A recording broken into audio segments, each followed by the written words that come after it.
അതും UN പൊതുസഭയിലേക്ക്. ഇന്ന് UN president Donald ട്രംപിനെ UN പൊതുസഭയിൽ വാനോളം പുകഴ്ത്തിയാണ് പാക് പ്രധാനമന്ത്രി ഷഹബാസ് ഷെരീഫ് സംസാരിച്ചത്. സൗത്ത് ഏഷ്യയിലടക്കം ലോകയുദ്ധങ്ങൾ അവസാനിപ്പിക്കാൻ ട്രംപ് ഇടപെട്ടു. മനുഷ്യരാശിയെ നശിപ്പിക്കാൻ കഴിവുള്ള യുദ്ധങ്ങളെ തടഞ്ഞ ട്രംപിന് നൊബൈൽ സമ്മാനത്തിന് അർഹതയുണ്ടെന്നും ഷഹബാസ് ഷെരീഫ് പറഞ്ഞു. അഭിലാഷ് തുടരുന്നുണ്ട്. അഭിലാഷ്, ഈ സൗത്ത് ഏഷ്യയിലെ യുദ്ധങ്ങളെന്ന് പറയുമ്പോൾ ഇന്ത്യ പാക് യുദ്ധമൊക്കെ ഒരുപക്ഷെ ഉദ്ദേശിച്ചതായിരിക്കും അല്ലേ? അല്ലാതെ മറ്റെന്താണ് സൗത്ത് ഏഷ്യയിലെ യുദ്ധമെന്ന് പറയുന്നത്? ഈ ട്രംപിനെ ഇന്നിങ്ങനെ വിധേയനാവുക എന്നതിനപ്പുറം എന്ത് മാർഗമാണ് ഷഹബാസ് ഷെരീഫിനുള്ളത്?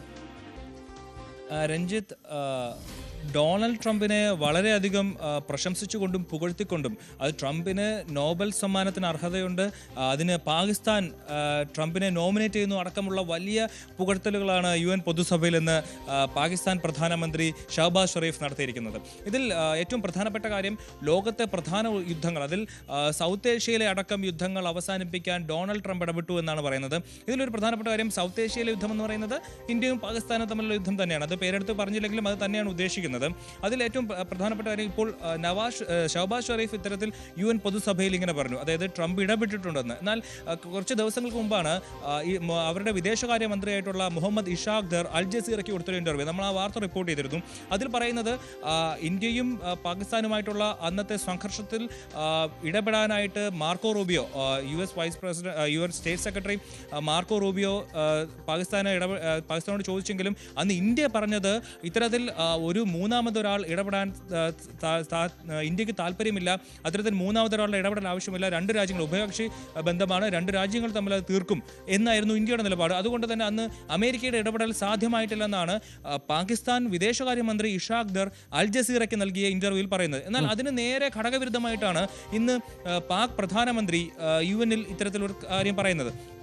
ഇത് അമേരിക്കയെ പ്രീതിപ്പെടുത്തി അമേരിക്കയിൽ നിന്ന് എന്തൊക്കെയോ വാങ്ങിയെടുക്കാനുള്ള ഒരു വ്യഗ്രത കൊണ്ട് പറയുന്നതാണെന്ന് വേണം നമുക്ക് കരുതാൻ. കാരണം അത്രയ്ക്ക് ഇന്ത്യയും അമേരിക്കയും തമ്മിലുള്ള ഒരു ബന്ധമെന്ന് പറയുന്നത് ഇപ്പോൾ ഉലഞ്ഞു നിൽക്കുകയാണ്. നേരത്തെ പറഞ്ഞതുപോലെ താരിഫ് ആയാലും H-1B വിസ ആയാലും ഇപ്പോൾ ഫാർമ കമ്പനികൾക്ക് 100% താരിഫ് ഏർപ്പെടുത്തിയ നടപടികളായാലും അത്തരത്തിൽ ഇന്ത്യയുമായി അകന്നു കൊണ്ടിരിക്കുന്ന അമേരിക്കയെ തങ്ങളുടെ പരിധിയിലേക്ക് കൊണ്ടുവരാൻ എന്തും ചെയ്യാമെന്നുള്ളൊരു നിലപാടിലേക്ക് പാക് പ്രധാനമന്ത്രി ഷഹബാസ് ഷെരീഫ് എത്തിയിരിക്കുന്നു എന്നുള്ളതാണ് പ്രധാനപ്പെട്ട കാര്യം. ഇതിൽ വരും എന്തായാലും ഇന്ത്യയുടെ ഒരു പ്രതികരണം വരും മണിക്കൂറുകളിൽ എന്തായാലും ഉണ്ടാകും. കാരണം ഇന്ത്യയും കൂടെ പേര് പരോക്ഷമായിട്ടാണെങ്കിലും ഇന്ത്യയെ കൂടെ ഉൾപ്പെടുത്തിക്കൊണ്ടുള്ള ഒരു കാര്യമാണ് ഷഹബാസ് ഷെരീഫ് UN-ൽ പറഞ്ഞിരിക്കുന്നത്. അതിനെന്തായാലും ഇന്ത്യയുടെ ഭാഗത്തുനിന്ന് ഒരു മറുപടി ഉണ്ടാവും. മാത്രമല്ല, ഇതിൽ മറ്റൊരു കാര്യം എന്ന് പറയുന്നത്, ഗാസയിൽ ഇസ്രായേൽ നടത്തുന്ന ആക്രമണത്തിൽ ഇസ്രായേലിനെതിരെ വലിയ രീതിയിൽ ശബ്ദിക്കുന്ന പാകിസ്ഥാൻ പ്രധാനമന്ത്രി, എന്നാൽ ആ യുദ്ധങ്ങൾക്ക് ആയുധം നൽകുന്ന ട്രംപിനെ പുകഴ്ത്തുന്നു എന്നുള്ളതാണ് ഇതിൽ ഏറ്റവും വലിയ വിരോധാഭാസം എന്ന് പറയുന്നത്.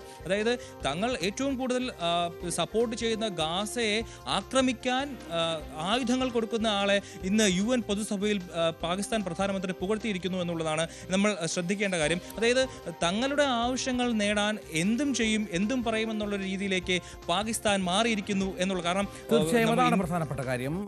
ട്രംപിന് പൂർണ്ണമായും വഴങ്ങുന്ന പാകിസ്ഥാനായി മാറിയിരിക്കുന്നു. കാരണം ട്രംപിന്റെ അമേരിക്കയുടെ സഹായമില്ലാതെ നിലനിൽപ്പില്ലാത്ത ഒരു രാജ്യം കൂടിയാണ്. അതൊന്നുകൂടി അഭിലാഷിനോട് ചേർത്ത് വെക്കണം.